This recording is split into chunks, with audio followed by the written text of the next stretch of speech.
মুক্তিযুদ্ধের সহায়তা এবং স্বাধীন বাংলাদেশকে ভারতের স্বীকৃতির পেছনে অন্যতম নেপথ্য কারিগর প্রণব মুখার্জি। বঙ্গবন্ধু হত্যার পরে দিল্লিতে শেখ হাসিনার প্রবাস জীবনের বন্ধু মুখার্জি পরিবার। ৭১-এ রাজ্যসভার সদস্য থেকে ভারতের ১৩তম রাষ্ট্রপতির পদ যখনই যে দায়িত্বে ছিলেন, বাংলাদেশের পাশে ছিলেন নড়াইলের জামাইবাবু।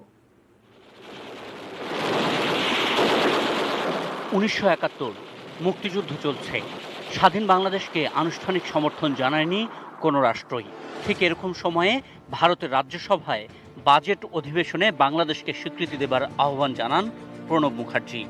বাংলা কংগ্রেসের প্রতিনিধি হিসেবে ১৫ জুন রাজ্যসভায় তিনি ব্যাখ্যা করেন কেন মুজিবনগর সরকারকে স্বীকৃতি দেওয়া গুরুত্বপূর্ণ।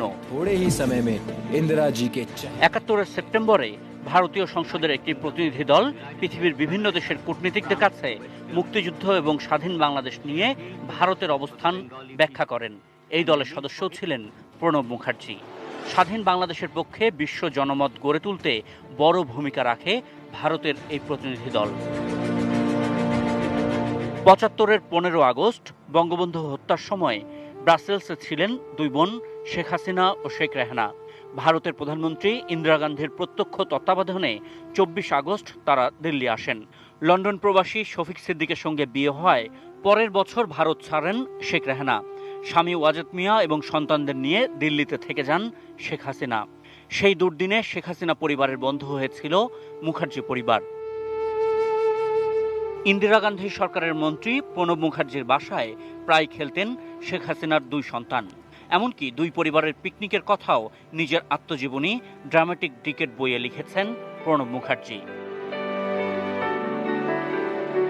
ভারতের দীঘায় জন্ম নেওয়া প্রণব মুখার্জি ১৯৫৭ সালে বিয়ে করেন নড়াইলের মেয়ে শুভ্রাকে।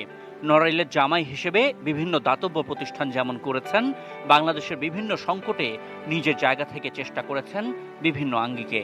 ২০০৭ সালে সিডর পরবর্তী সময়ে বাগেরহাটে ২৮০০ পরিবারকে ঘর তুলে দিয়েছেন এই বাঙালি বাবু। সে সময় তার উদ্যোগেই চাল রপ্তানিতে নিষেধাজ্ঞা তুলে নেয় ভারত। রাষ্ট্রপতি হিসেবে দায়িত্ব নিয়ে প্রথম বিদেশ সফরে বাংলাদেশে আসেন প্রণব মুখার্জি। প্রধানমন্ত্রী শেখ হাসিনা রাষ্ট্রীয় বা ব্যক্তিগত সফরে ভারত গেলেই প্রোটোকল মেনে বা প্রোটোকলের বাইরে পরম আতিথেয়তা পেয়েছেন রাষ্ট্রপতি ভবনে।